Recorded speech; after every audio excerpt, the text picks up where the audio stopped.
The Chinese model is certainly a very attractive model for quite a number of countries. Led by one of the most powerful people on the planet, G20 governments are discreetly transitioning us to another political system called stakeholder capitalism. It's the funeral of shareholder capitalism and it's the birth of stakeholder capitalism. You have shown us the way forward. I'm a former TV producer and now the CEO of a tech startup who's rejected stakeholder capitalism after discovering what it is. Like the Chinese state capitalism system, stakeholder capitalism places restrictions on the way we run our companies by forcing us to put the interests of a group of stakeholders first. Soon, however, stakeholder capitalism will be mandatory for everyone. We're announcing the UK's intention to mandate climate disclosures across the economy. In this series, I discover how the stakeholders are propagating the transition. It's a race against time to keep stakeholder capitalism on track. By manipulating us to believe shareholder capitalism is making many of us oppressed. Trans rights are human rights. Reform is not possible. Reform is not possible. And fear climate change as an existential threat. Just stop oil! People are dying. Families are fleeing their homes. After indoctrinating us to want another system, I learn how the stakeholders are propagating stakeholder capitalism as being better for people and planet. This is the best time for leaders to come together, for the world to become more inclusive, more sustainable. And how this strategy was successful for shifting China to communism. What's going on in our school and in our country is really a replay of the Cultural Revolution in China. The similarities are terrifying. In this series, we will end up with many more unemployed. I expose the stakeholders' plan to accelerate the speed in which AI takes our jobs. About 50% of people in the world will be affected, leaving us dependent on them and vulnerable to tyranny. A new useless class. People who are useless of the economic and political system.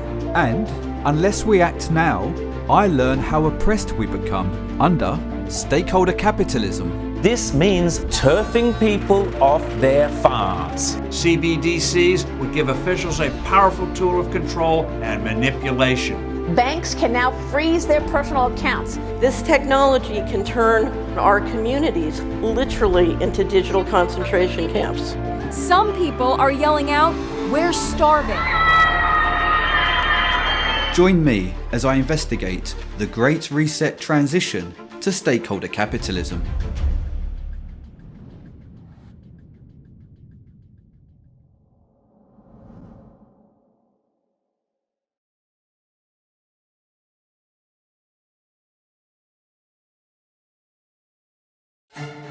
History is truly at a turning point.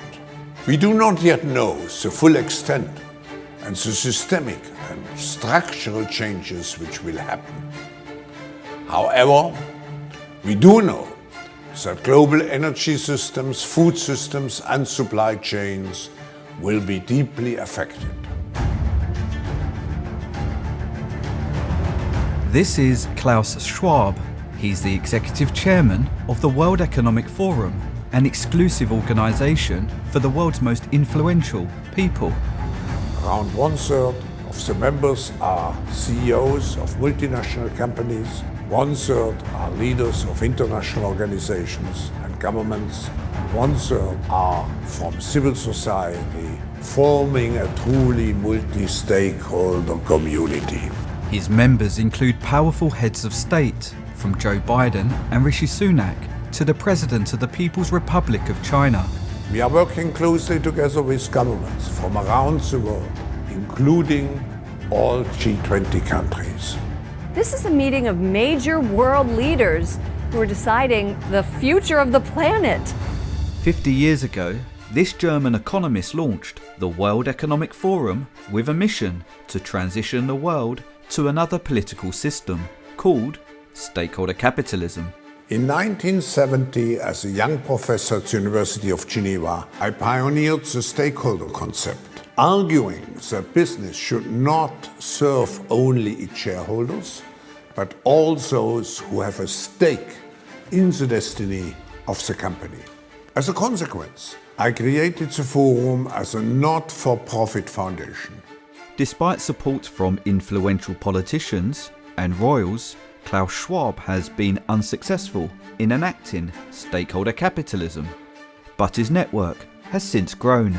Over the last 50 years, I have further developed the stakeholder concept into a global business citizenship. Klaus Schwab has now become one of the most powerful people on the planet, enabling him to finally fulfill his mission. Today, the concept of stakeholder capitalism is finally becoming mainstream.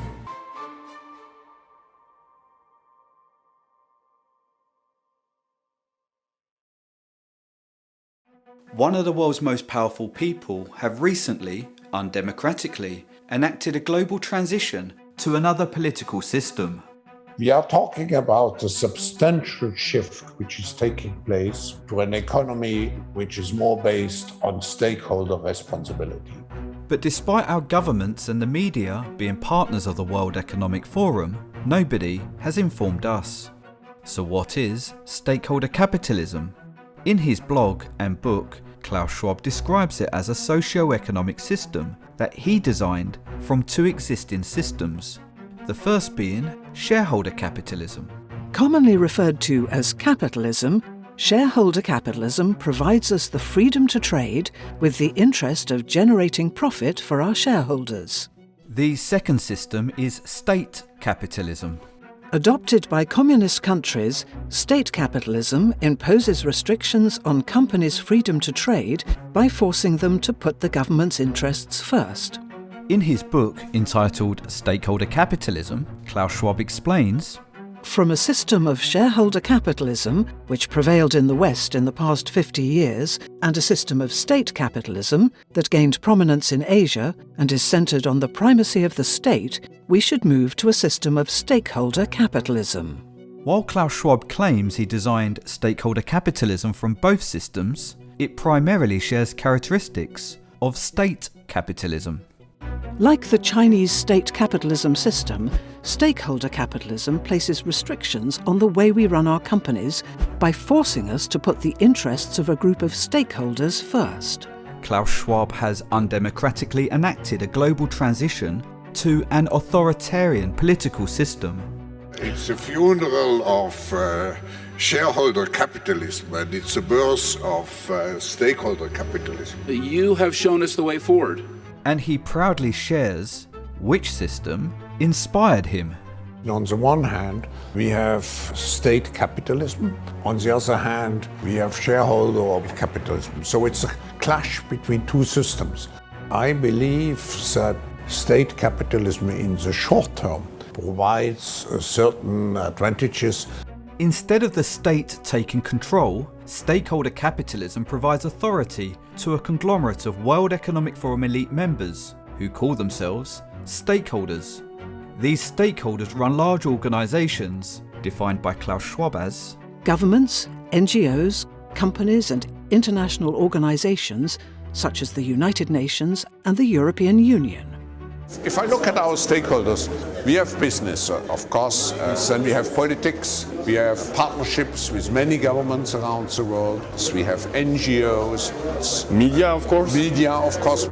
Stakeholder capitalism provides the World Economic Forum stakeholders and their executive chairman with an unprecedented amount of control. Yet Klaus Schwab alleges stakeholder capitalism benefits all people and the planet. All these stakeholders crucially consist of people and make use of the planet.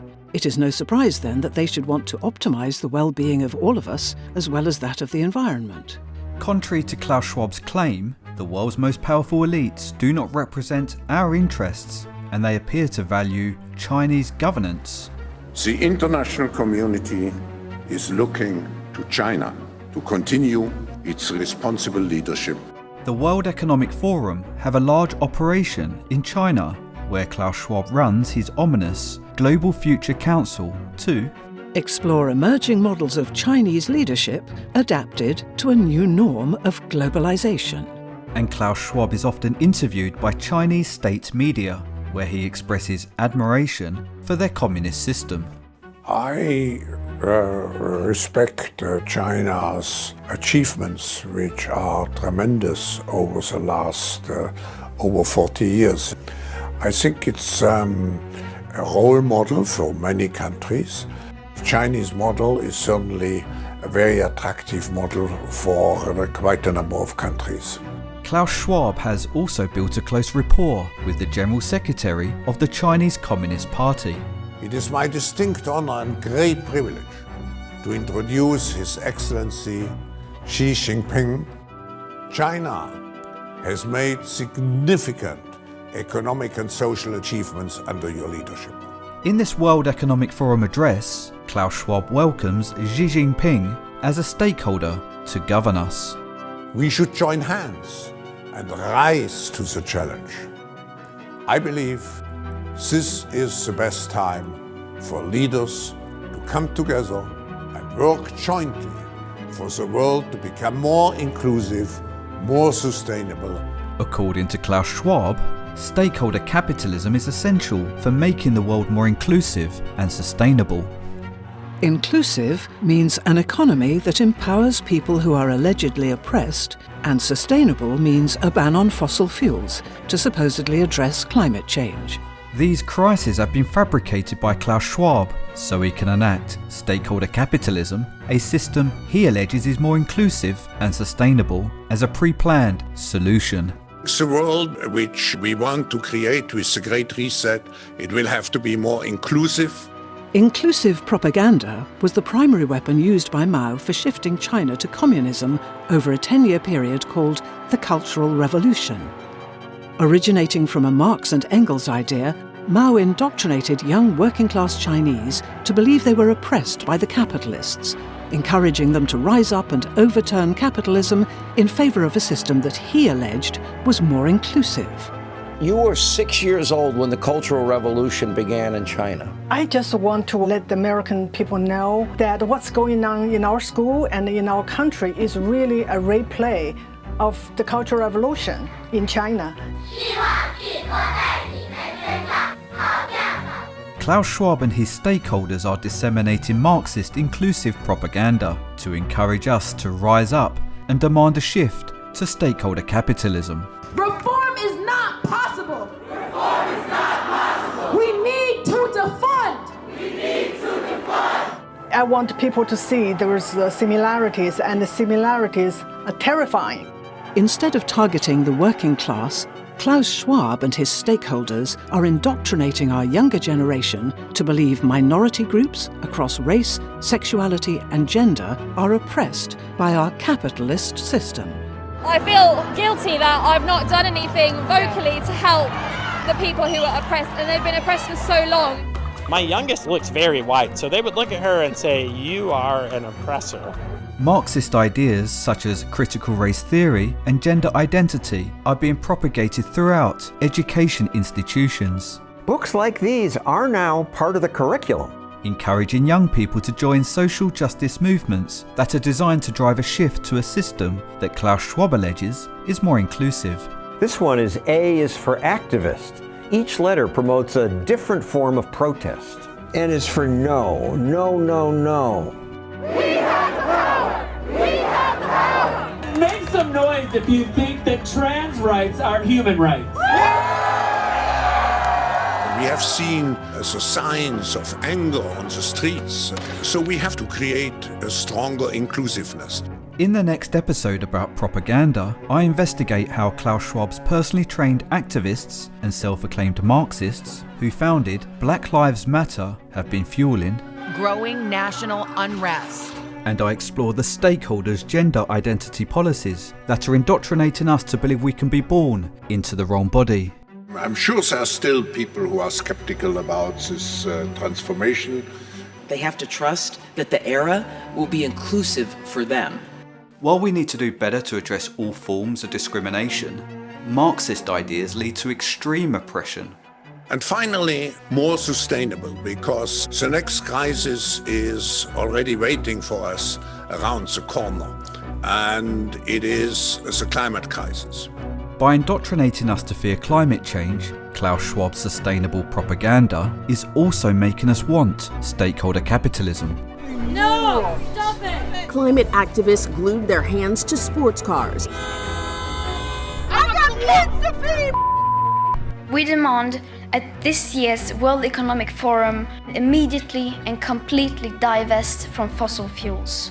We want this done now. His poster child and fearmonger for his climate change propaganda is Greta Thunberg. We are less than 12 years away from not being able to undo our mistakes. And Klaus Schwab's solution to the alleged climate crisis. It's the decarbonization of the economy to protect us against let's say, an environmental virus. The decarbonisation of the economy is Klaus Schwab's net zero policy. We must accelerate its transition to net zero, which means banning everything that emits carbon.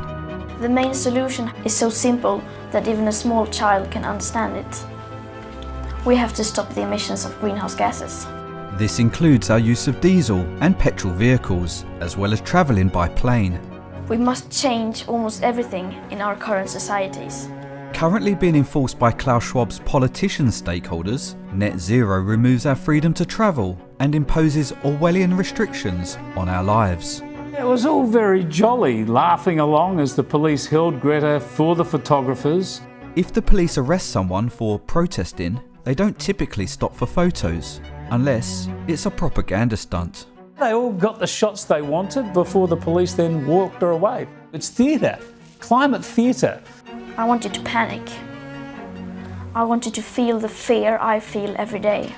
Sustainable propaganda is designed to make us fear climate change, so we actively demand a ban on fossil fuels. Are you more concerned about the protection of a painting or the protection of our planet and people? And it's working. Many of us are going to extreme lengths to demand Orwellian restrictions on our freedom to travel. Menschen frieren. Menschen sterben. Wir sind in einer Klimakatastrophe. Private jet emissions quadruple for a week each year due to the stakeholders flying to the World Economic Forum's headquarters in Davos to set climate change policies, emitting as much CO2 as 350,000 average cars. You seem to be joining the establishment, not fighting them anymore. You're not one of them. One of who? What, the people in the private jets and the helicopters flying in here to tell us how to live our lives? The point being, you have to condemn all of them equally, otherwise it's hypocrisy, right? While our freedom erodes, the stakeholders reserve unrestricted freedom to travel in their private jets by purchasing carbon credits, which they claim offsets their carbon emissions. A more sustainable way of doing business that values all stakeholders. We must forget about net zero. We need real zero. While we need to look after our planet, net zero is a propaganda campaign to justify the totalitarian restrictions Klaus Schwab is imposing under stakeholder capitalism. In the next episode, I investigate the climate change science. This is from NASA satellite data. Temperature has gone down. And the stakeholders' sustainable propaganda. At no point during the past 800,000 years has atmospheric CO2 been as high as it is today. The reason you chose 800,000 years ago is because for 200 million years before that it was greater than it is today. Yeah, but there weren't human beings. So how did it get to 2,000 parts per million if we humans weren't here? Your testimony is not serious. Throughout history, tyrants have weaponized anger and fear to manipulate good citizens into committing humanity's worst human rights atrocities. We're angry, we're mad, we're hurt. Well, that fear is going to motivate us. I'm angry at 31. You angry at 16. People are dying. Children are starving. Families are fleeing their homes. Similar anger and fear propaganda is being disseminated by the stakeholders today, making us want another system that's allegedly more inclusive and sustainable. What we're seeing now through the language of the World Economic Forum, this concept of stakeholder capitalism, which really is just communism in drag. Discreetly being enacted by our ruling elites, stakeholder capitalism is global communism, rebranded with a catchy slogan to make it appear better for people and planet. Welcome to Stakeholder Capitalism, a show by the World Economic Forum exploring how economies can be made to work for progress, people, and the planet.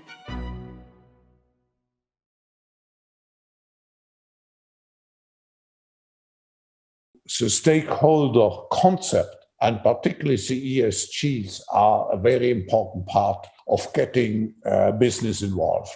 To force us to adopt stakeholder capitalism and make it appear more inclusive and sustainable, Klaus Schwab has launched a corporate credit score called ESG. E stands for environment. In this section, we receive a good score for complying with Klaus Schwab's climate change restrictions. S stands for social. Here, our score improves for complying with Klaus Schwab's inclusive policies, requiring us to employ more allegedly oppressed people and support social justice movements. And G stands for corporate governance. This means the corporation stakeholders who govern us. You have been a fabulous partner in promoting the stakeholder concept. What you did is actually to speak out on social issues. Your support for LGBTQ rights. In order to receive a good score, more brands are hiring ambassadors from the trans community. This month I celebrated my day 365 of womanhood. Check out my Instagram story to see how you can enjoy March Madness with Bud Light and maybe win some money too. And the stakeholders are supporting other inclusive policies. Starbucks says employees will now be allowed to wear Black Lives Matter apparel as part of its dress code, and now they're even making t-shirts for them to wear. If we do not comply to Klaus Schwab's Marxist policies, a subsequent poor ESG score will mean no more funding. The CEO of the largest money management firm in the world and considered the most powerful person on Wall Street, Larry Fink, is a World Economic Forum board trustee. BlackRock focus their investments in companies with good ESG scores. At BlackRock, we are forcing behaviors. That's an investment criteria for you. If you don't force behaviors, whether it's gender or race, you're going to be impacted, and we're going to have to force change. By starving non-compliant companies of funding, investor stakeholders, such as BlackRock, are forcing companies to adopt stakeholder capitalism. This will allow investors to see how the company performs on matters such as climate change, workplace diversity and inclusion, and as a consequence, a sea change in the way companies are run. One elite who rejected his invite to the World Economic Forum and is sounding the alarm about ESG is Elon Musk. We don't want basically some sort of communism rebranded thing, which is like a lot of what ESG is, to be inflicted upon corporate America without the knowledge of the actual shareholders, which is what's going on. The public is being lied to. Elon Musk tweeted, "I'm increasingly convinced that corporate ESG is the devil incarnate.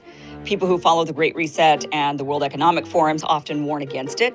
Elon also tweeted, WEF is increasingly becoming an unelected world government that the people never asked for and don't want. And how is WEF Davos even a thing? Are they trying to be the boss of Earth? criticising our new boss of Earth will guarantee a poor ESG score.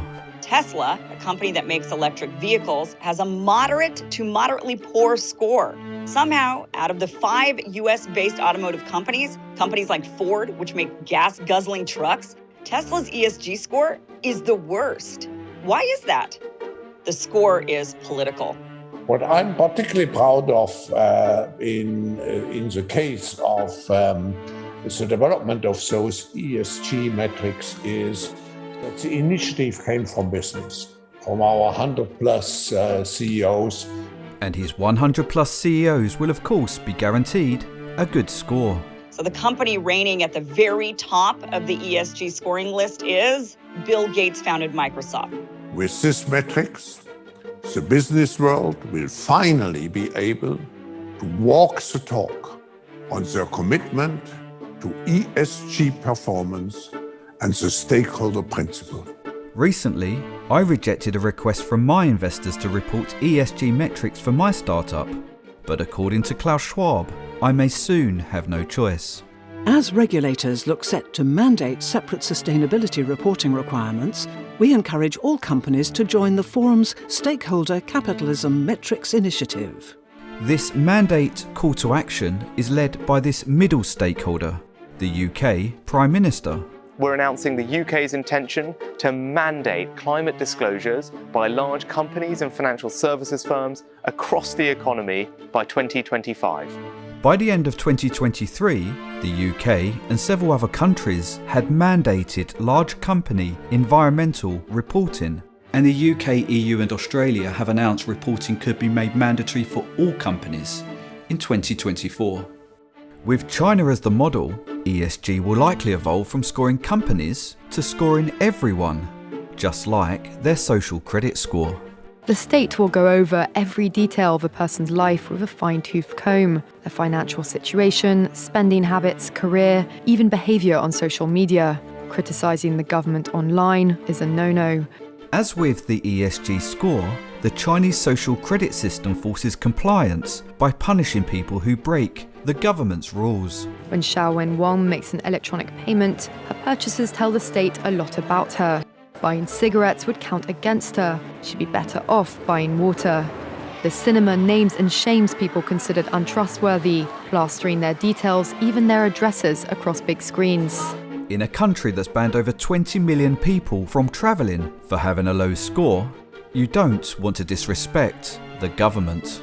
The Supreme Court has created a blacklist for so-called bad citizens. On it are companies, but also 23 million people to date.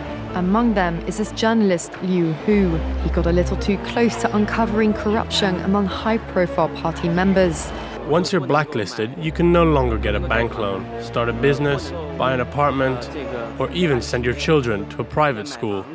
And it's not just our human rights we should be concerned about. Since 1900, communist governments have killed 100 million citizens, with many of those victims being in China over the past century. Between 1960 and 1962, 30 million people died from starvation during the so-called Great Leap Forward.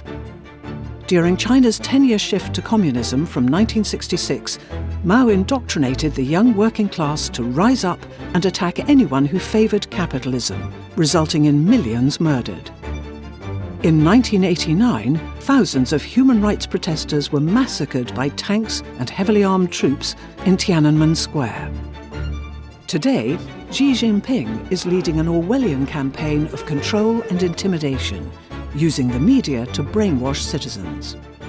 Journalists are being arrested and newspapers forced to censor or close down. Due to the Marxist ideology opposing all forms of religion, over 1 million Uyghurs and other Chinese Muslims are currently being tortured and often killed in re-education camps designed to erase religion throughout China. Lessons are watched over by police, carrying shields, batons and handcuffs, and the documents describe the response to students who attempt to escape. If warning shots are ignored, the order's clear: shoot them dead. Zhang, the whistleblower cop, says he got double his normal salary. Were the suspects all men? Men and women. Kick them, beat them bruised and swollen, knock their heads on the radiator. Police would step on the suspect's face and tell him to confess. Tie him up and trample his arm, shackle their hands, pour cold water, put a water pipe into his mouth and tie him up. He was raped by Chinese prisoners who followed the orders of prison guards. The police there ordered me to take off my underwear and let me bend over. So I cried. Please don't do this. It's normal that some people die. That's just how you get used to saying it. Where was your niece held? The same detention facility I stayed. I don't know how she died. If you want people to confess, you use the electric baton. We would tie 2 electrical wires on the tips and set the wires on their genitals. For many Chinese prisoners of conscience, torture and the risk of being murdered is more preferable than the punishment for confessing to the crime of having a religious belief. Just for growing a beard, Tursun Kadir was sentenced to 16 years in jail. Many others have been jailed for listening to illegal religious lectures, including Tursun Memptimin and Ashigul Turgan. The documents don't say whether their daughters have been sent, like so many others, to the state-run boarding schools built alongside the camps. He insists he can forgive the men who jailed and tortured him. I don't hate them, because all of them victim of that system. Modelled upon that system, Klaus Schwab has enacted a global transition to stakeholder capitalism. Today is a milestone in implementing the stakeholder principle into the management of companies. A system that provides the stakeholders with a terrifying amount of control. It's a burst of taking care of all the different stakeholders. You need to commit to stakeholder capitalism. You need to commit to being net zero. By starving us of funding and mandating ESG, Klaus Schwab is forcing us to adopt stakeholder capitalism.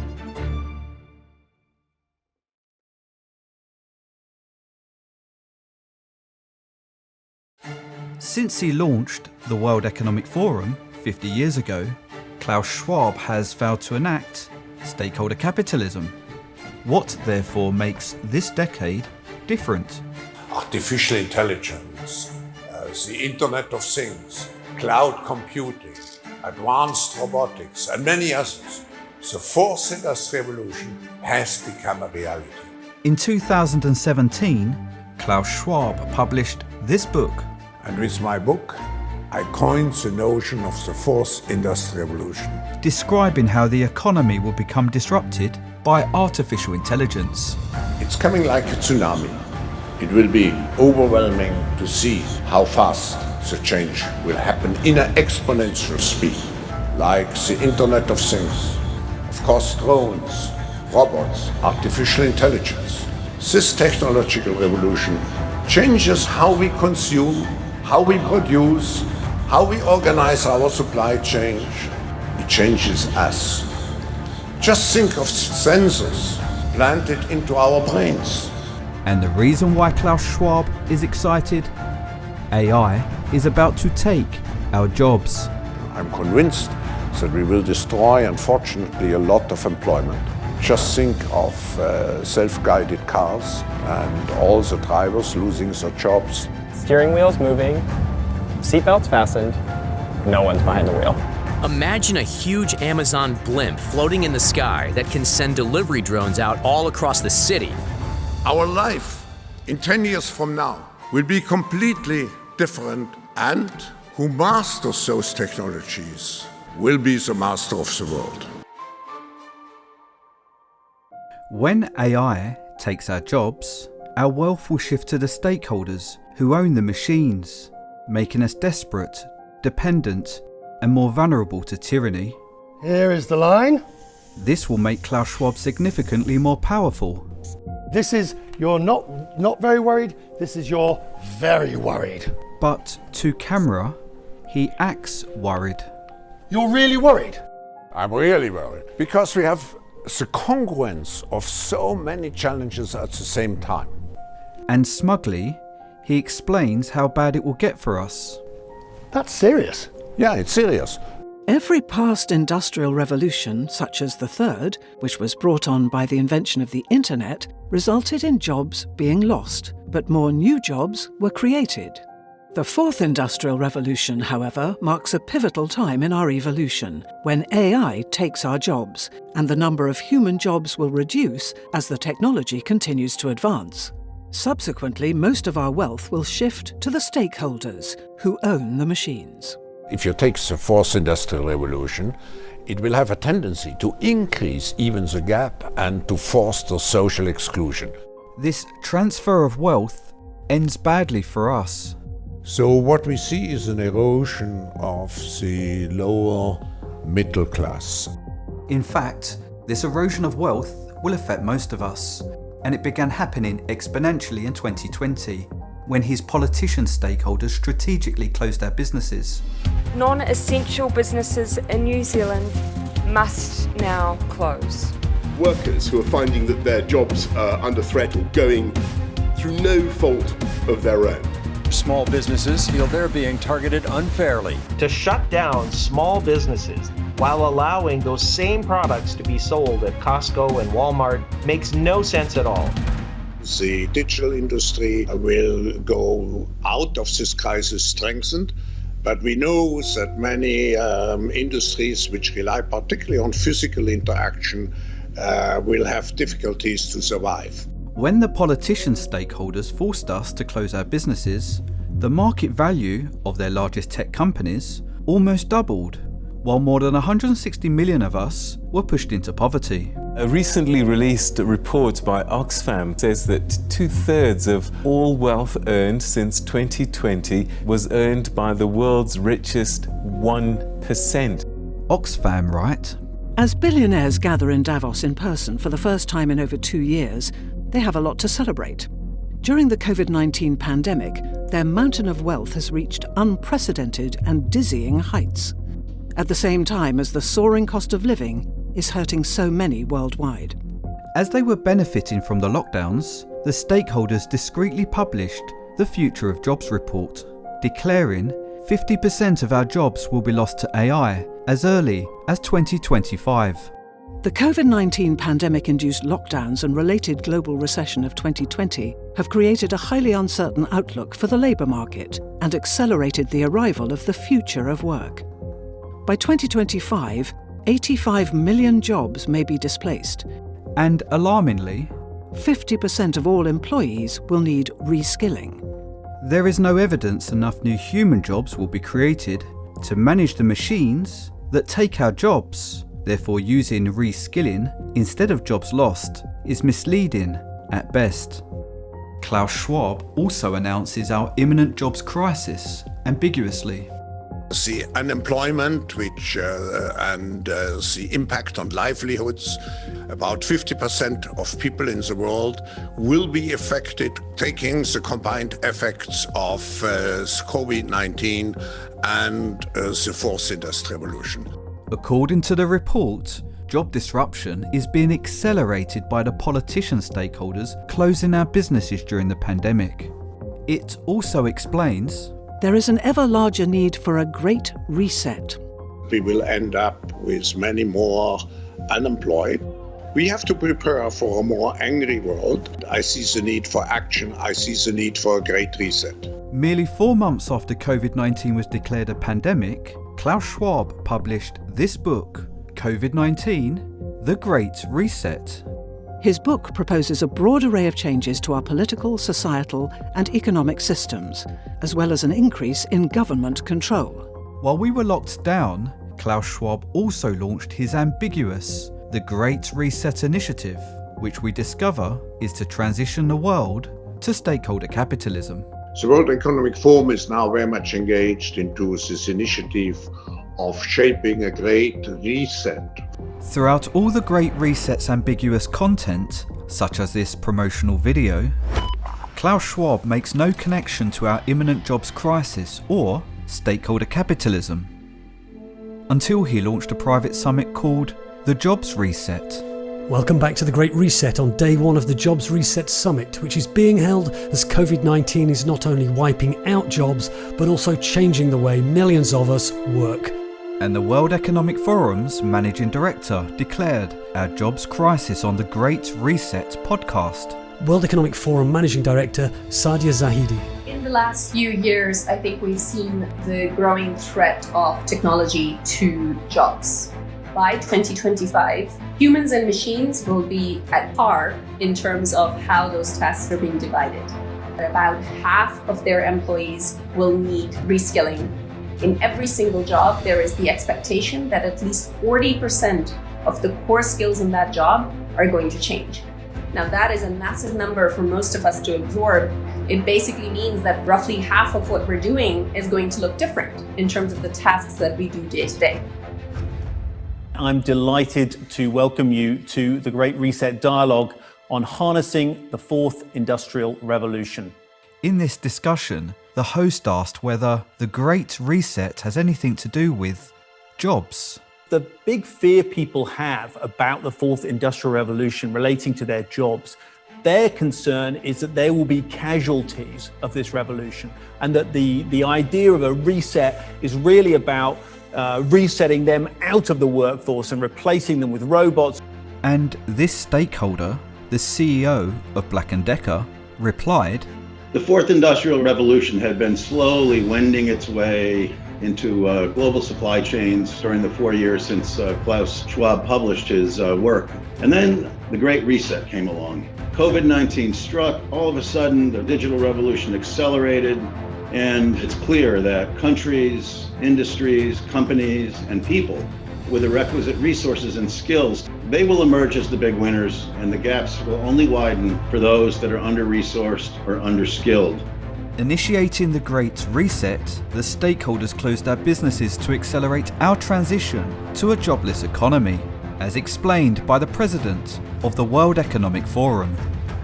Studies show that in the early days of the pandemic, the world leaped ahead 5 years in terms of digital uptake, accelerated these technologies only in 2 months. And demonstrated by the growing number of us who have become homeless. The number one reason why people lost their home is because they lost their job. Dr. Margot Kuchel at the University of San Francisco conducted one of the most comprehensive studies on homelessness in nearly 30 years. So what they told us is they literally had no way out. They had no transportation, no phone, they had no money. They really were stuck.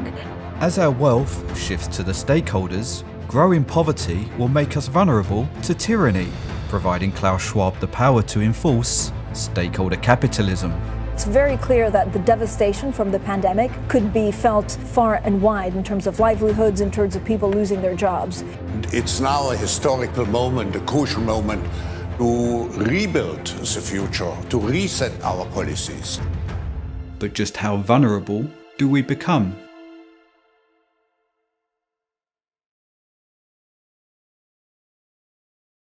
Capitalism, as we have known it, is dead. Let's explore what happens to our economy when AI takes our jobs. Each of our necessities has a supply chain. Take food.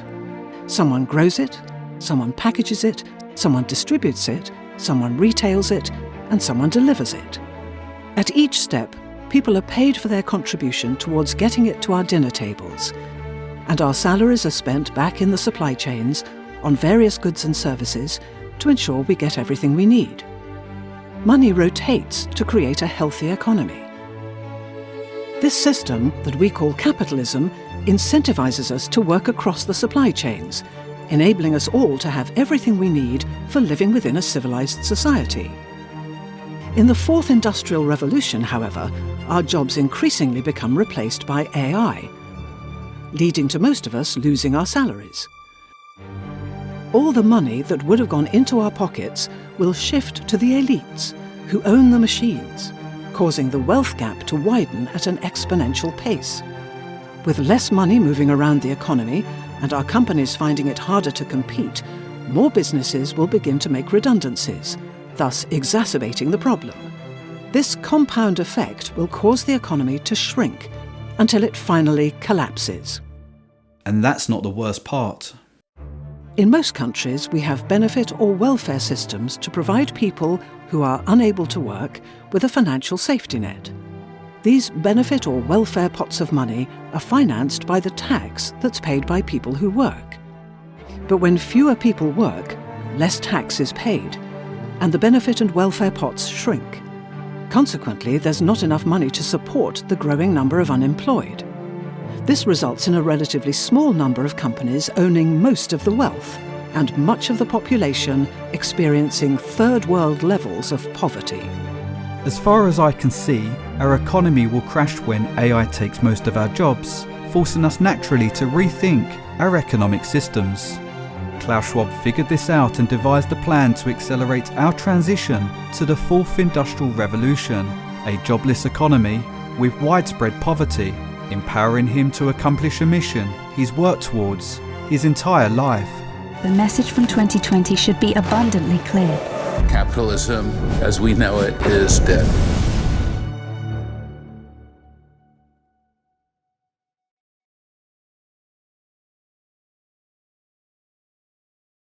What is at the forefront is to create a new model, a new concept, a new definition of capitalism.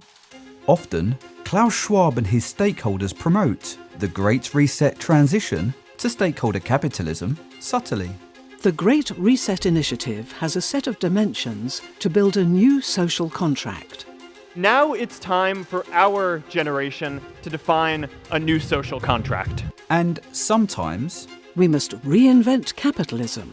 They're more direct. Every country from the United States to China must participate, and every industry from oil and gas to tech must be transformed. In short, we need a great reset of capitalism. We are grateful for your leadership on stakeholder responsibility in accelerating the transition. But this long-standing stakeholder, King Charles of the United Kingdom, has a different approach. In order to secure our future and to prosper, we need to evolve our economic model. At the World Economic Forum's 50th anniversary in 2020, Charles spoke vaguely, helping to transition our existing systems and repetitively, and accelerate our transition, about a transition in our economy. It is my greatest possible hope that you will join me this year in accelerating the transition to sustainable markets. Instead of stating the transition is to stakeholder capitalism, transition to sustainable markets and a net zero economy. Charles explains the transition is to a net zero economy.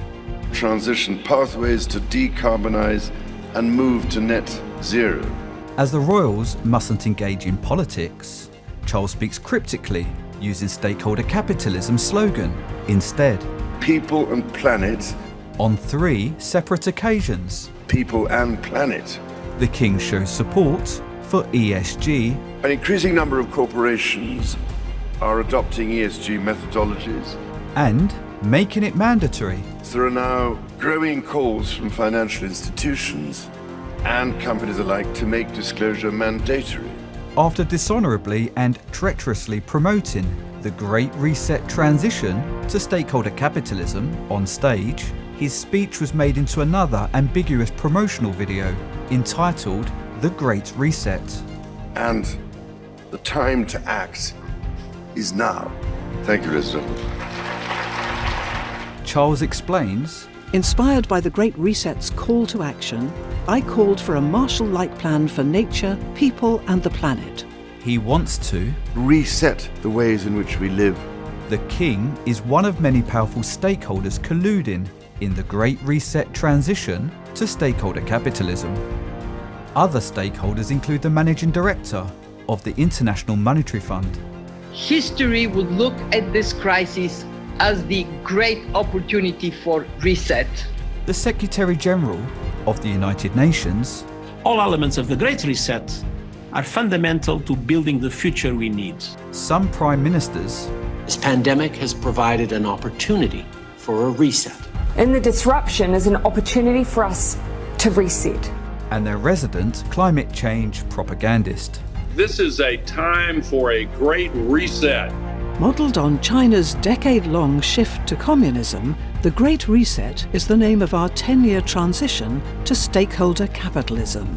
It's a time frame repeated throughout the Great Reset's initiatives.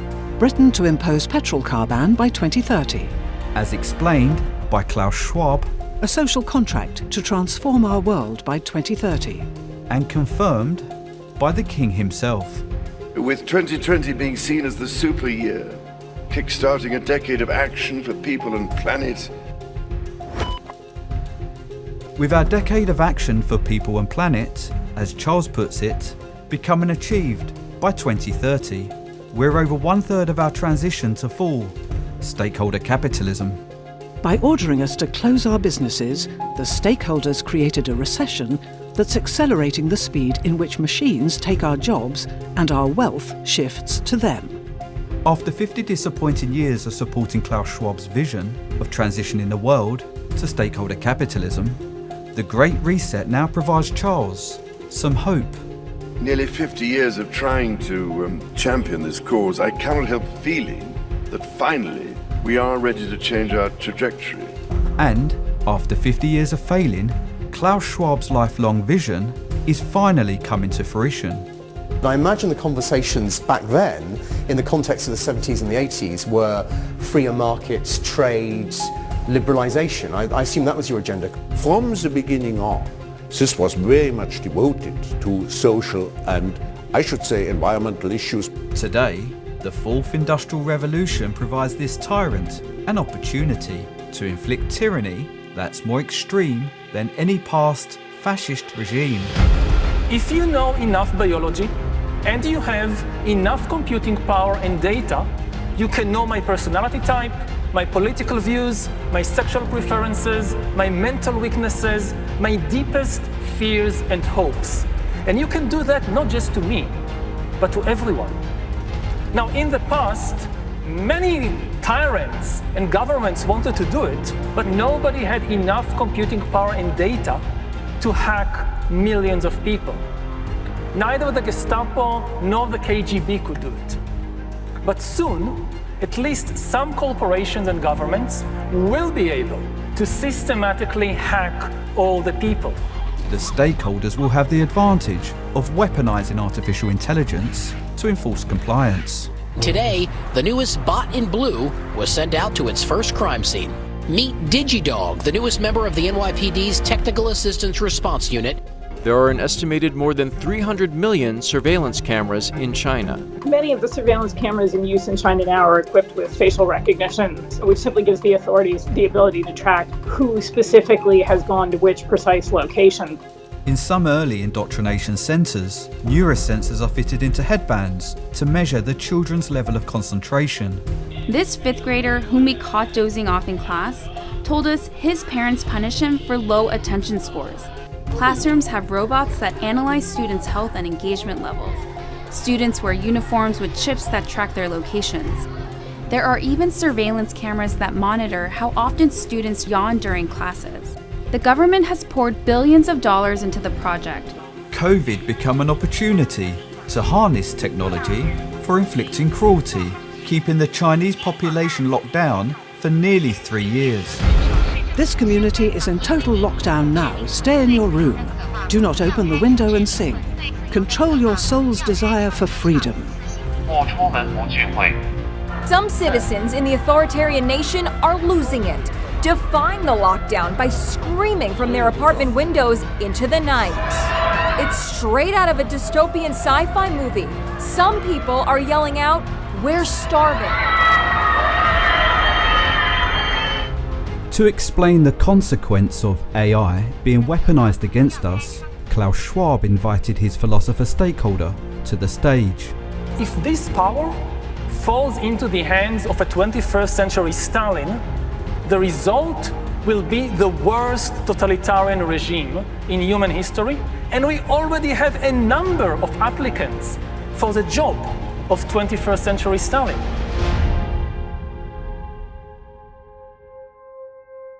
Klaus Schwab. He's hailed as a harmless hero, but is more like a dangerous dictator of our jobless new world. To build back better, we must reinvent capitalism.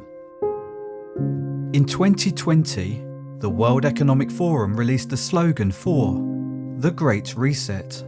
So that's what this summit is all about. It's leveraging this crisis and build back better. This is only the beginning of how we think about building back better.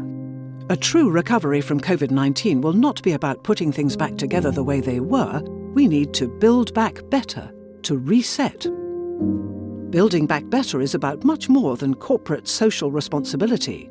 It's about reinventing capitalism itself. Klaus Schwab designed the Build Back Better slogan to encourage us to support the Great Reset, an evil plan to acquire most of our wealth and leave us at their mercy. From Hollywood to Venice Beach, scenes from what could be a disaster movie.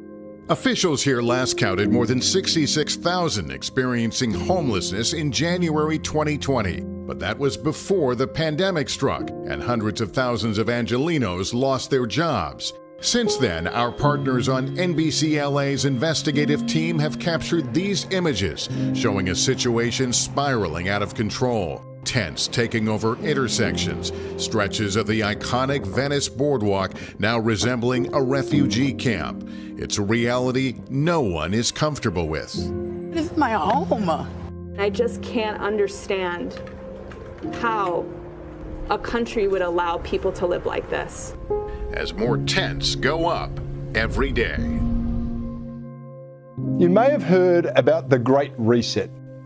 Well, that's the agenda of the global elites who want to remake capitalism in their image.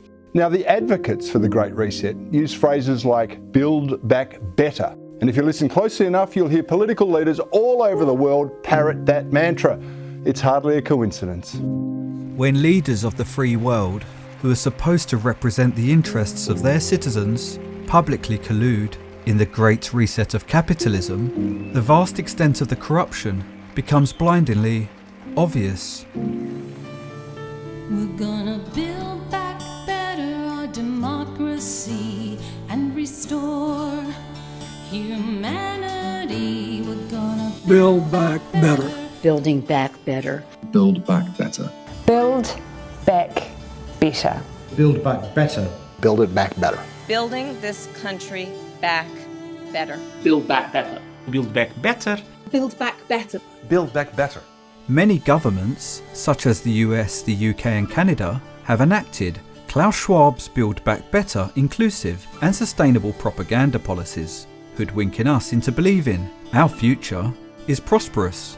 It looks as though COVID has massively accelerated changes in the world of work, and as old jobs are lost and new jobs are created, this government will build back better.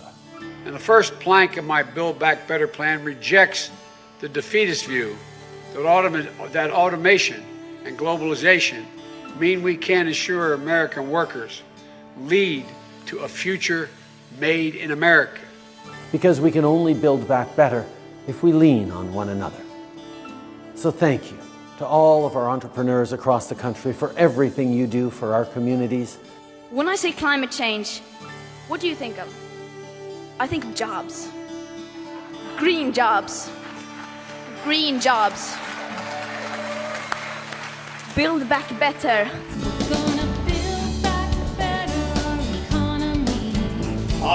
We all want to work together on building back better from the pandemic, a slogan that I think that Joe has used several times. I think he may have nicked it from us, but I certainly nicked it from somewhere else. I think probably some UN disaster relief program. But we want to build back better from the pandemic.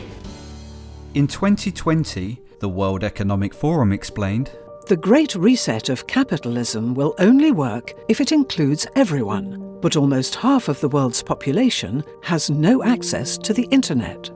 Unless we rapidly tackle the challenge to bring high-quality, universal internet access to all, we will not be able to build inclusive economies or achieve our sustainable development goals. In 2021, G7 leaders launched the Build Back Better World Initiative, using our money to accelerate all developing countries' transition to the fourth industrial revolution by providing the fast internet they require. By mobilizing trillions of dollars of investment capital that's sitting on the sidelines, there is an urgent need for infrastructure development. While we lose our homes, the stakeholders are spending taxpayers' money on building the infrastructure required to enslave everyone on the planet. It's your world, which we are discussing here, and to integrate you into this Great Reset initiative is absolutely essential.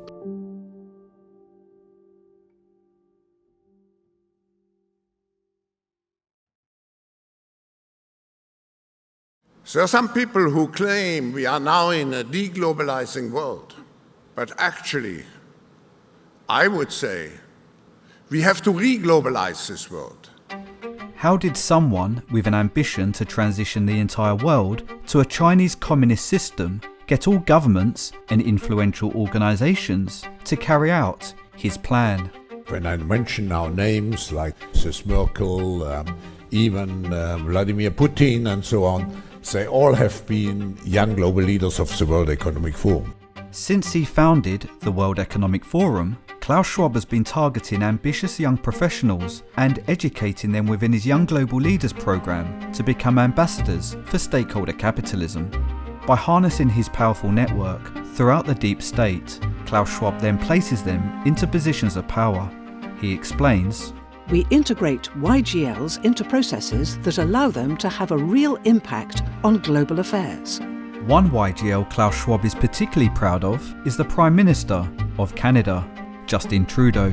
He was asked which country he most admired and referred to China. There's a level of admiration I actually have for China. Their basic dictatorship is allowing them to actually turn their economy around on a dime and say we need to go green as fast as we need to start investing in solar. What we are very proud of now is the young generation, like Prime Minister Trudeau, President of Argentina and so on, is that we penetrate the cabinets. Once he penetrates the cabinets, Klaus Schwab's young global leaders are required to inform and influence decision-making and mobilise transformation, with an unsurprising mission to shape a more inclusive and sustainable future. So yesterday I was at a reception for Prime Minister Trudeau, and I know that half of this cabinet, or even more, are actually young global leaders of the World Economic Forum. And it's true in France now. I'm here with the President. Here are the heads of all G20 countries propagating the stakeholder capitalism slogan at their 2021 annual meeting. Recent years, you've had Vladimir Putin, you've had Xi Jinping, President of France, the Chancellor of Germany, leaders from all over the world. To get these leaders, do you have to call them and say you're personally invited? No, usually the presence is the result of longer friendship in certain cases. For example, Mrs. Merkel. There was a young member from Eastern Germany appointed to the cabinet as environmental minister, and we made her a young global leader. And I could go on and on. And his young global leaders are dominating other sectors. As Klaus Schwab explains, they are CEOs of Fortune 500 corporations, in royal houses, in leading NGOs and national non-profits, public figures in civil society, sports personalities, and more. Here are some young global leaders who are executives at Virgin, Dell, Microsoft, Blackstone, JP Morgan, General Electric, Reuters, EMI Music, Ben & Jerry's, Ford, Siemens, Puma, Motorola, Yahoo, Sony Pictures, Amazon, Hyundai, Avon, Estee Lauder, Barclays, Lehman Brothers, Hewlett-Packard, eBay, Goldman Sachs, McDonald's, Alibaba, Google, Nestle, Viacom, Salesforce, Skype, Nokia, Avis, Expedia, McKinsey, YouTube, TikTok, Facebook and Meta, OpenAI, BlackRock, Pfizer, Wikipedia, Black Lives Matter, PayPal, Uber Eats, and more. After indoctrinating CEOs and ambitious young politicians, Klaus Schwab has captured most governmental, non-governmental, and Fortune 500 organisations.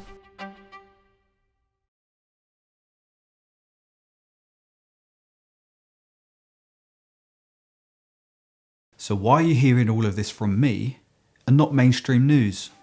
It's because most media companies are owned or run by a World Economic Forum stakeholder and are disseminating propaganda. In the US... Hello everyone, I'm Karen Cho, co-anchor on CNBC. This is CNBC promoting stakeholder capitalism at the World Economic Forum. It feels as though it's a race against time to keep stakeholder capitalism on track in 2023. This World Economic Forum stakeholder, Tim Davie, is the Director General of the BBC. He explains, the BBC is principally funded through the licence fee paid by UK households. Digging deeper, the BBC is largely funded by a conglomerate of World Economic Forum stakeholders, from the UN and EU to the Bill and Melinda Gates Foundation. Donors also include foreign governments, the World Health Organization, and partners such as Facebook. They donate valuable, unrestricted income. This funding evidently buys the stakeholders considerable influence. We can tailor the partnership towards delivering on key environmental, social and governance, ESG. The BBC also promotes stakeholder capitalism on their website. Unsurprisingly, the UK media and online regulator, Ofcom, is also a World Economic Forum partner, and their chief executive, stakeholder Melanie Dawes, is driving a World Economic Forum censorship initiative, which has led to the UK Online Safety Act. The internet as we know it faces a very real threat, said Proton CEO Andy Yen, who says the bills give the government the power to access people's private messages. This recently enacted law is particularly a concern for platform owners like myself, who investigate the stakeholders' corruption, as the BBC explained. Breaking the rules could result in fines of up to 10% of global revenue for tech companies, or £18 million, whichever is bigger. Their bosses could also potentially face prison time as a punishment. Incarceration of publishers of information they disagree with. I suppose we shouldn't be surprised because Julian Assange, a publisher of information they don't like, is already incarcerated.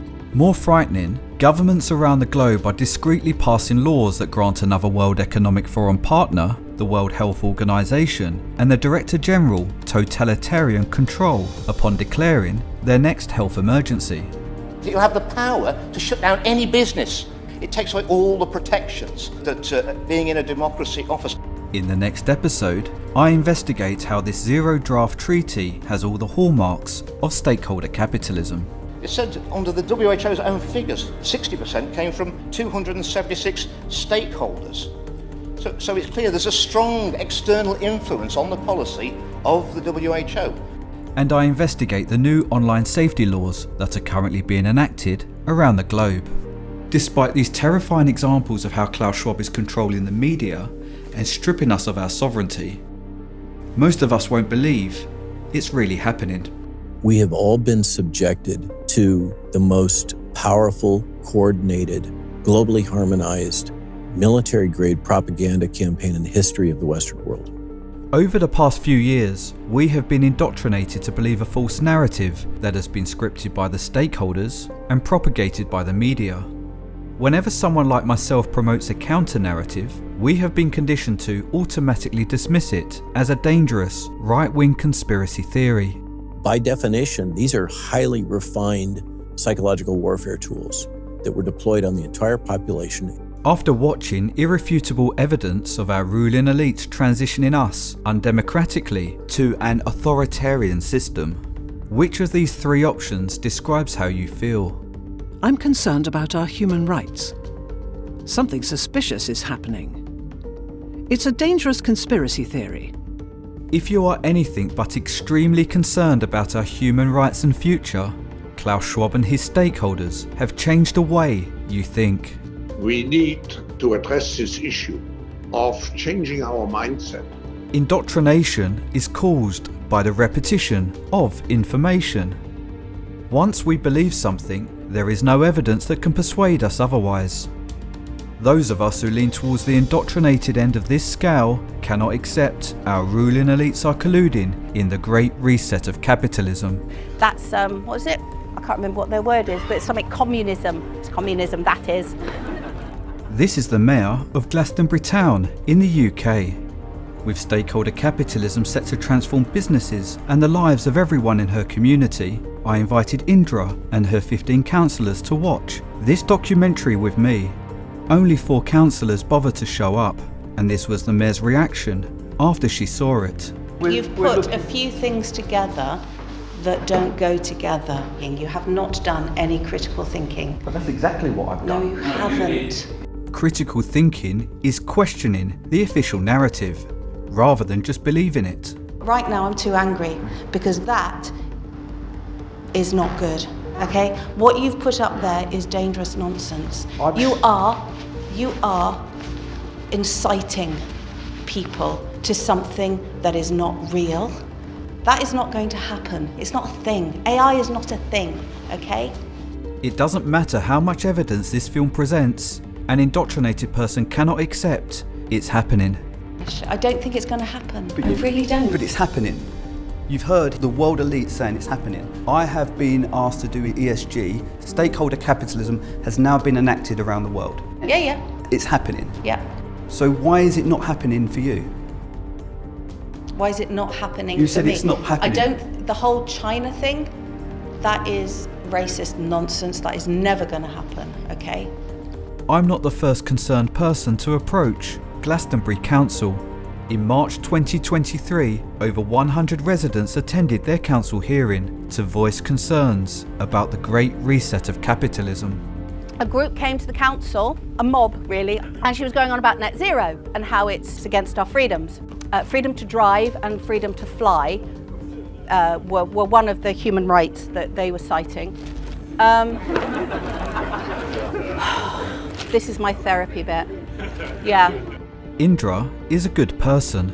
She is just unable to accept the evidence presented. You're heavily indoctrinated. Oh, great. I would say you are a little bit twisted. And this level of indoctrination will make it impossible for her to protect the human rights of her constituents.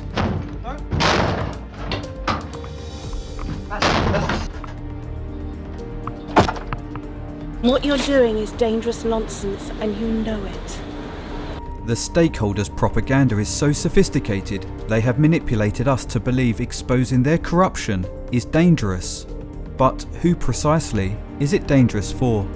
Sharing evidence of the stakeholders colluding in the Great Reset of capitalism is only dangerous for them. This is your future. If you've got any children, this is their future too.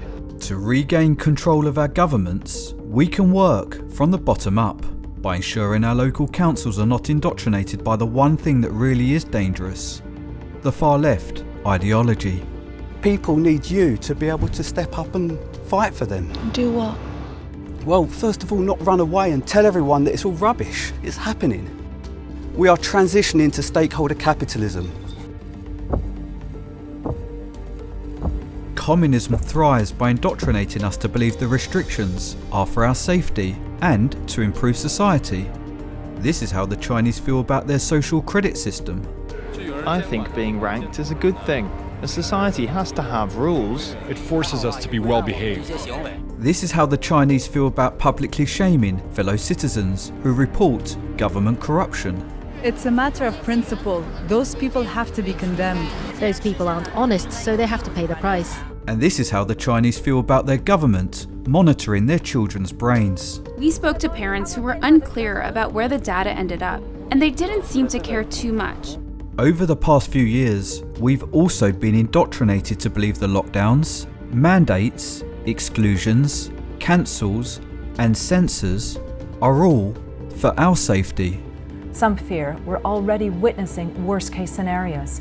With their climate change propaganda now in full swing, we must just stop oil! We are moving towards a world with Orwellian restrictions on our freedom to travel, one that benefits the stakeholders who own the machines. You will use an app like Uber, but not anymore to call some driver, but automatically guided car, a self-driven car. I had a discussion with the mayor of Los Angeles, who told me in 2030 Los Angeles will be private car-driven free. And this will allow to transform highways into parks and other public spheres. Or another bet which I would make with you. The further we transition to stakeholder capitalism, and the more indoctrinated we become, the harder it will be to restore democracy.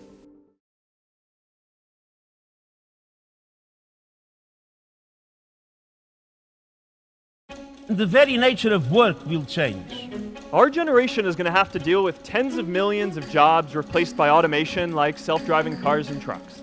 In this series, I investigate the stakeholders' plan to financially support us when our wealth shifts to them and our welfare systems break.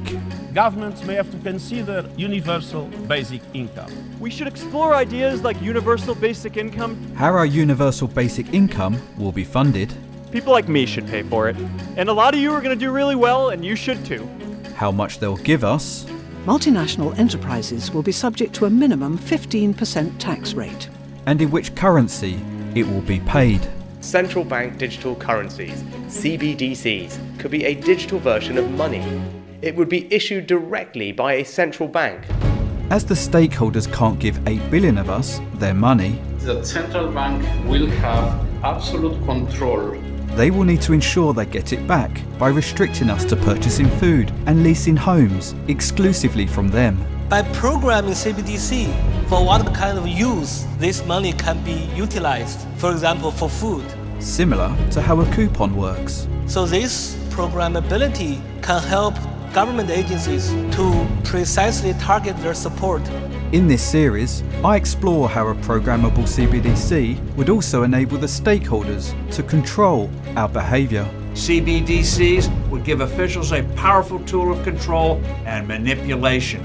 By cutting access to our money for travelling outside of our towns, CBDC could be used to enforce climate change restrictions. This technology can turn our communities literally into digital concentration camps.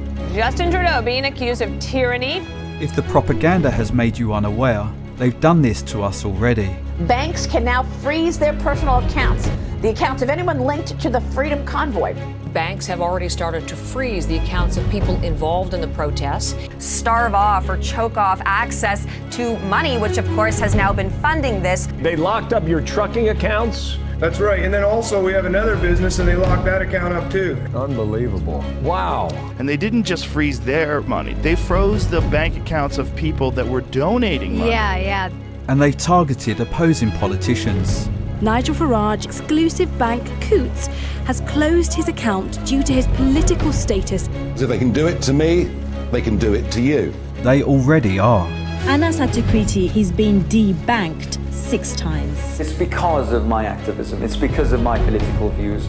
Sky News has spoken to numerous individuals who have had accounts closed. None of them have been told why. And CBDC could be used to silence our speech. If we finish up with social media checks on the bank accounts of every individual in this country, we'll finish up with a Chinese-style social credit system. We are just increasing our debt situation. In this series, I investigate a potential economic crash that would enable the stakeholders to build back with their central bank digital currency. The national debt of the United States has exceeded $30 trillion for the very first time. Failing to increase the debt limit would have absolutely catastrophic economic consequences. If we look at the Great Reset, this is comparable to what happened in the Great Depression. Instead of the taxpayer, it would threaten the savings of Americans. I discover who will bail out the banks when the next financial crash happens. It's important that people understand they can be bailed in, but you don't want a huge run on the institution. But I mean, they're going to be. This will result in a shift in risk, away from taxpayers and towards bank debtors and creditors. The World Economic Forum explain our bank loans and savings could be used to bail in the banks. I almost think you'd scare the public if you put this out. Like, why are they telling me this? Should I be concerned about my bank? If and when we do have to have that announcement on Friday night, ideally Friday night, that people are in a position to receive it, understand it. For us to purchase food with our universal basic income from them, the stakeholders must own the food supply chain. Bill Gates became the largest individual owner of farmland. In this series, I explore what they aim to feed us.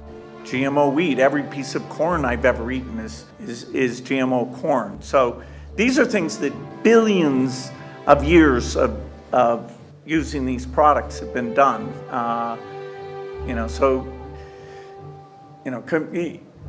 Anyway, these are proven products. Fortunately for the stakeholders, the most expensive food for them to produce is conveniently killing the planet. cows alone account for about 6% of global emissions. So we need to change cows.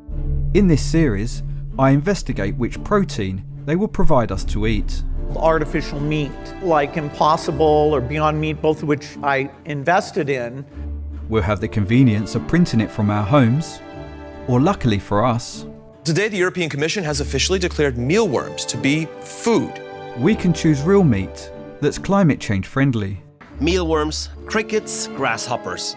These tiny insects, just over 2 centimeters long, could be key to feeding the planet. After scaring us with fear propaganda, climate change. It threatens to tip tens of millions of people over the edge into food insecurity, followed by malnutrition, mass hunger and famine in a crisis that could last for years. I investigate the World Economic Forum's initiatives. The Netherlands will host the World Economic Forum Food Innovation Hubs that are designed to stop us farming. This means turfing people off their farms. Massive farmer protests have broken out around the Netherlands. Thousands of farmers have been protesting on the outskirts of Delhi. Trudeau is not alone. Leaders from 4 countries, they want governments like India to scrap farmer-friendly laws. Good evening. Farmers all over the country walked off the paddock today and took their tractors to town. Every fifth farmer you see here today will be gone by 2030. Hundreds of French farmers drove their tractors to Paris. Last weekend, once again, I had a colleague who killed himself. You're not the only farmer with this problem. Farmers are heartbroken, absolutely heartbroken, and they don't know where to turn. Thousands of farmers from southeast Mercia. Well, from all over Ireland, we have no option. We are not paying carbon tax. Hundreds of farmers have driven their tractors into the centre of Belgium's capital. Thousands of farmers from across Germany descended on the city. When we all have to go, where does the food come from? To house us when their machines take our jobs, they will also need to own enough family homes. In January, 33% of all homes purchased in the U.S. were bought by investors, often Wall Street-backed companies with multi-billion-dollar funds. Private equity firms like BlackRock are purchasing entire neighborhoods of single-family homes. Permanent capital is now robbing Americans of that dream, singing "You'll own nothing and be happy." In 2017, Klaus Schwab published this video telling us what our lives will look like by 2030 under Stakeholder Capitalism. You'll own nothing and be happy. We'll own nothing because AI will take our jobs. 1 billion people will be displaced by climate change. Under the guise of climate change, smart cities will house the unemployed, so the stakeholders can easily govern us.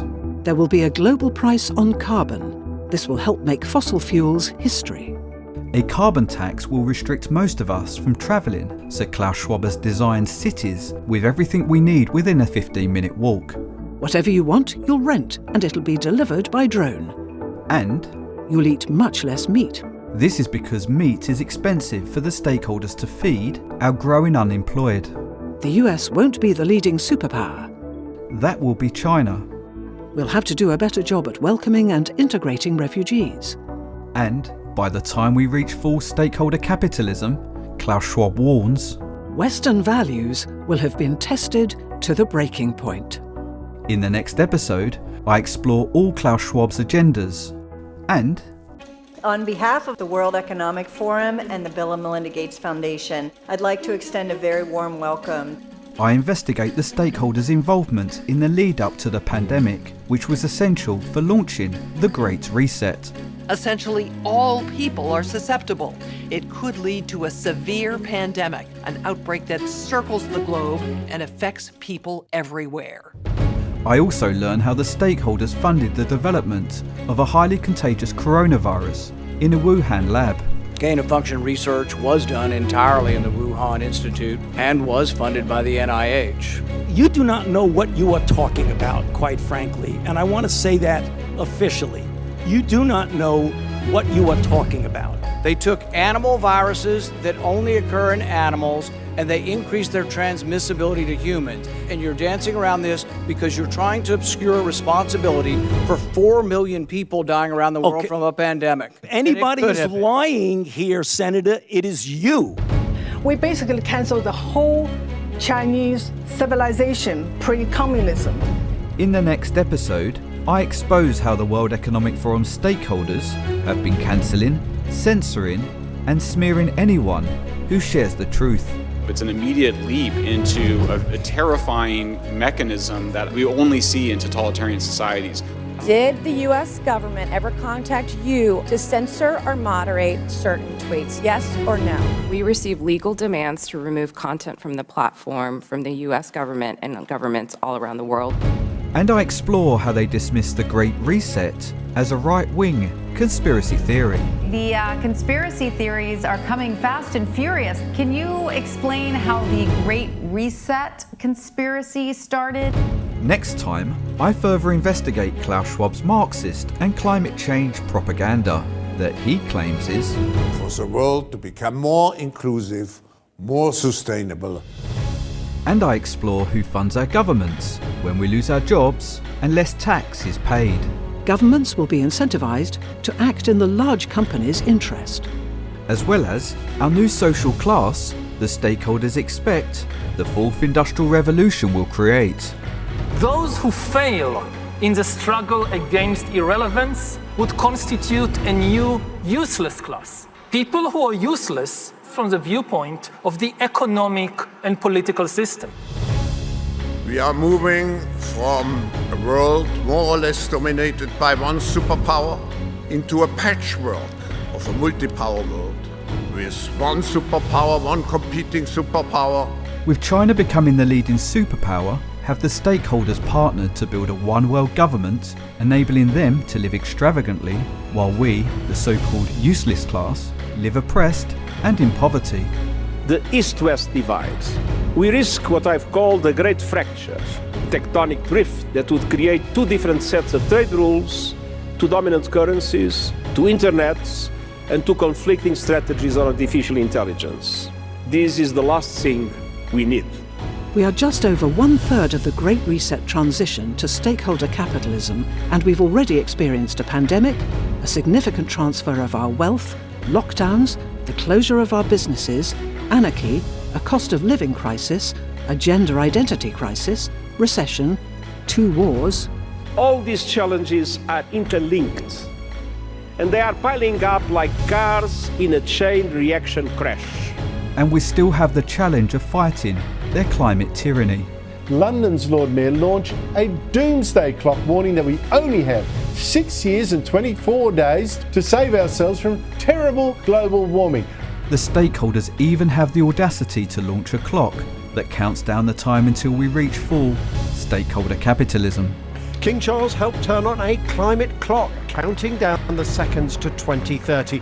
Politicians are increasingly imposing authoritarian restrictions on the population. They're making us less free, they're making us less prosperous. And our darkest days are yet to come. We are nowhere near ready for the pandemics to come. Especially the disease X, it's attracting a lot of attention.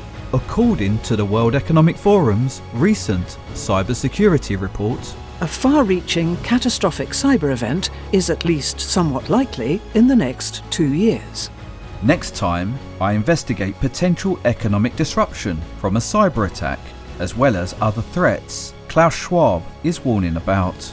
Because there will be certainly what we call the black swans, the unpleasant surprises which will come. But it doesn't need to be this way.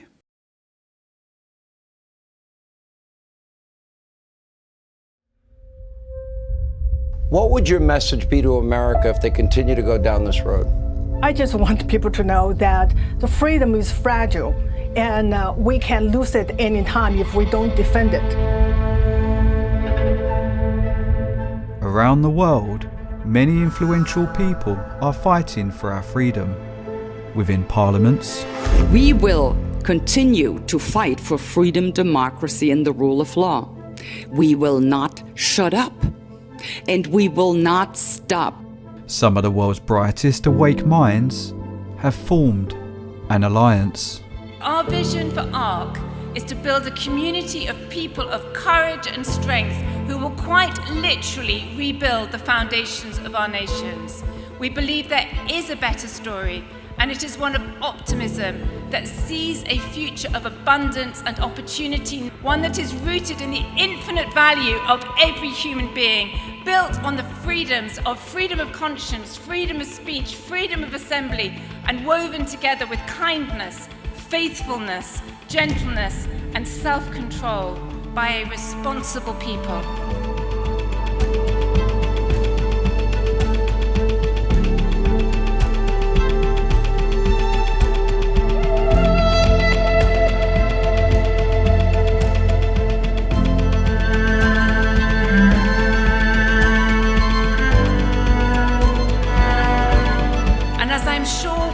Jordan Peterson say shortly, welcome aboard the Ark. Welcome aboard the Ark. And the heroes are not just the courageous people on stage.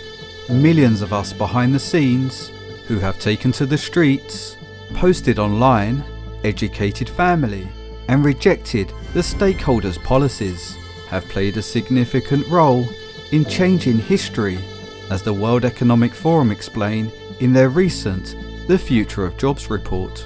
The human-machine frontier has shifted, with businesses introducing automation into their operations at a slower pace than previously anticipated.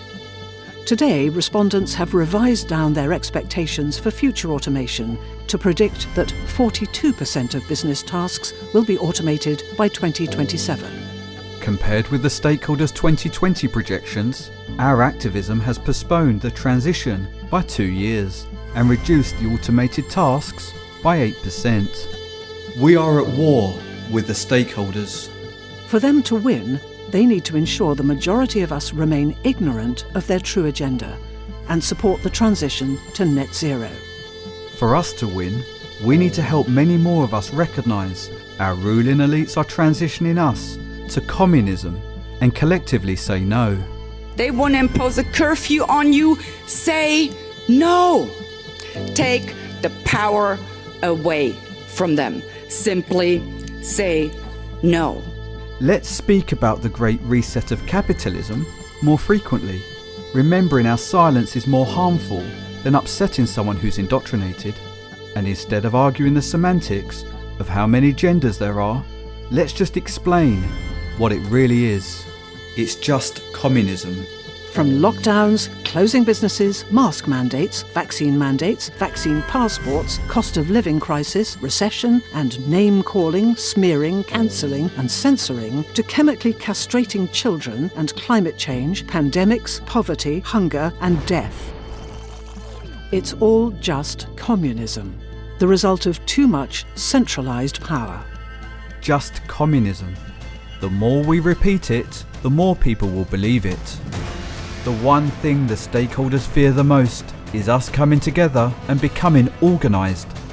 By collectively pushing back, we become a force to be reckoned with.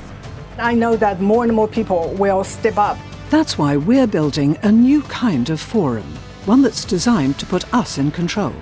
Yellow.Forum is a not-for-profit organisation that pledges these following initiatives. We are driving a campaign to inform journalists about the Great Reset transition to stakeholder capitalism and restore freedom of the press. Please help by tagging or sharing this documentary with mainstream journalists. We will help communities transform councils to ensure local politicians are protecting our freedoms. This bottom-up approach will help us take back control of our governments. We will continue our investigation, provide regular news, and host interactive debate shows. Together, we can design a future that works in our favour. Celebrities and influencers, we understand the threat you face of being smeared and cancelled, but they can't do it to everyone. Be among the first brave heroes to speak up by using the Great Revolution hashtag. Unfortunately, we don't have long. If the stakeholders crash the financial system and many of us lose our jobs, it will put us in a vulnerable position. But we still have an opportunity to stop our transition to stakeholder capitalism. So join Yellow.Forum today, and together, let's shape the Great Revolution.